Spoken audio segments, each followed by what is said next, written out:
Welcome back. So we take you back now to our top story. When judgment has been reserved in Deputy Police Commissioner Shadrack Sibiya's legal bid to be reinstated, National Commissioner Fani Masemola placed him on special leave after he allegedly disbanded the KwaZulu-Natal Political Killings Task Team.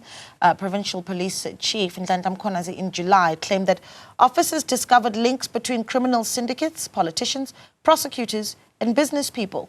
Labour law specialist Natasha Moni joins us now for some analysis on this case. And Natasha, a good evening to you and thank you so much for joining us. This is quite a process that we're watching play out in the courts today, and we'll get into some of the arguments that Sibiya's legal representative put on the table. But I do want to start with some of the basics here, just for clarity for ourselves and for the viewers. We seem to be talking about the Deputy Police Commissioner's suspension versus the Deputy Police Commissioner's placement on special leave. Now, part of his legal argument is that he says that him being placed on a leave of absence, he says, is a disguised suspension. I think a good place to start is to actually get a distinction of what is the difference between the two. It really is semantics at the end of the day, Naledi. In terms of saying I'm on a leave of absence, it assists you in saving face. It is normally used for other instances such as sickness, illness, and garden leave is also used as a better word for suspension. So long as you are being paid while you're asked to stay at home is the most important part of a leave of absence or being on suspension, garden leave, some sort of rest period.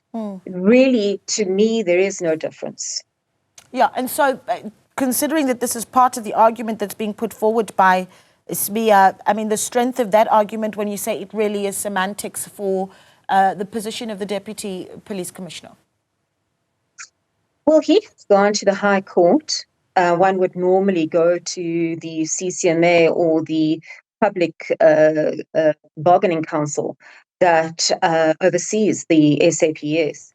He has gone straight to the High Court, which means that he is arguing on the unlawfulness of this as opposed to the unfairness of it all. He wants to have a chance to respond to the suspension or being placed on an absence without leave. My sense of it all is that this is perhaps a ploy or play on the legal system, attempting to embarrass Masemola and everyone else. Welcome back. You're still watching Newsfeed PM, the late edition with myself, Naledi Mola. Of course, we still have with us Labour law specialist Natasha Moni, who's giving us some analysis on the matter of the Deputy Police Commissioner Shadrack Sibiya's legal bid to be reinstated. Of course, judgment in the matter is reserved. Natasha, thank you for being so patient with us. And look, I mean, we did start really with some of the semantics that you talked about that are being argued in court. But let's get to the deeper arguments now. And I want to actually just run through them, if you will. Sibiya's legal representative, Advocate Camille Premhead, makes a few various points. He says that Sibiya, being placed on special leave, did not comply with the police's mandatory disciplinary regulation. That's one of the first things I want to touch on. I want to get your view on that. He says that his removal from duty was without due process, and he then talks about his concerns about overlap with the Judicial Commission of Inquiry. Just what you make of the success or strength of the argument that has been put forward by his legal team. Well, I'm sure you'll agree with me that it is highly technical, and this is not what is supposed to happen in accordance with how the public is to see it and view it. The public wants answers, and they want to be able to trust that that General Masemola is doing the right thing. What we do know is that he used Section 207 of the Constitution, which allows him, only him, he has the authority to manage police operations and take administrative actions. Yes, I agree with Sibiya's counsel, that has to be done within the framework of the law and the policies around policing and the procedures with regard to suspension and disciplinary inquiries. As to the dovetailing of the commission and what the police have to do, I would argue that is different, but I do not know the setup in terms of what the commission's powers and authority is over the disciplinary inquiry.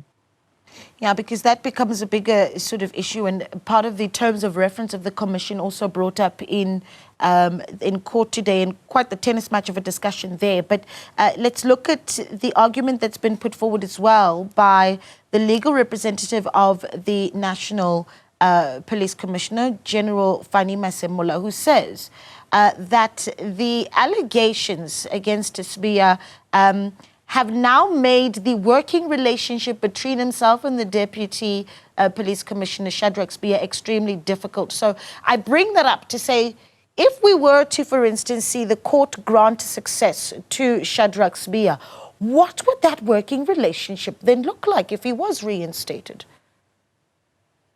In my experience, working relationships are really tethered and breakable when something like this happens. It's enormously embarrassing. It is a career-limiting move. And unfortunately, the position that he has is tremendously political in all sense of the word.